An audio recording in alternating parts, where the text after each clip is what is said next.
കോട്ടയം മുണ്ടക്കയം ചോറ്റിയിൽ കാട്ടുപന്നി ഓട്ടോറിക്ഷയിലടിച്ച് വണ്ടി മറിഞ്ഞ് ഡ്രൈവർക്കും യാത്രക്കാരനും പരിക്ക്. ഡ്രൈവർ ചോറ്റി ത്രിവേണി സ്വദേശി ശ്യാം പി രാജു, ഈരാറ്റുപേട്ട സ്വദേശി പുളിമൂട്ടിൽ സുനിൽ എന്നിവർക്കാണ് പരിക്കേറ്റത്. ഇന്നലെ വൈകിട്ടോടെയായിരുന്നു അപകടം. ജോസി ബാബു വിശദാംശങ്ങൾക്കും. ജോസി, എന്താണ് ഉണ്ടായത്?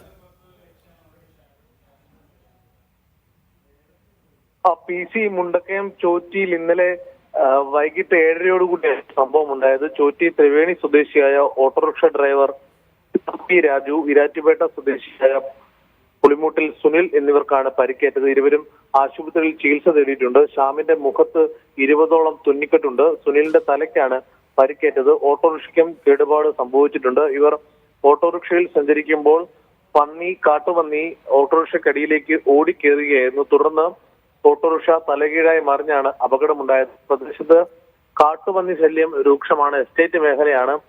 ഇത് സംബന്ധിച്ച് നേരത്തെയും പരാതികൾ ഉയർന്നപ്പോഴും അത്തരത്തിലൊരു നടപടി സ്വീകരിച്ചിട്ടില്ല എന്ന് നാട്ടുകാർ പരാതി പറയുന്നു. അതിന് പിന്നാലെയാണ് ഇപ്പോൾ ഇത്തരമൊരു സംഭവം ഉണ്ടായത്. എന്തായാലും കൂടുതൽ ദിവസം ഇരുവർക്കും ശ്രമം ആവശ്യമാണ്. നേരത്തെ ബൈക്ക് യാത്രക്കാരന് സമാനമായ രീതിയിൽ പന്നി കുറുകെ ചാടി അപകടമുണ്ടായി പരിക്കേറ്റിരുന്നു. എന്തായാലും ഇരുവരും ഇപ്പോഴും ആശുപത്രിയിൽ തുടരുകയാണ്. PC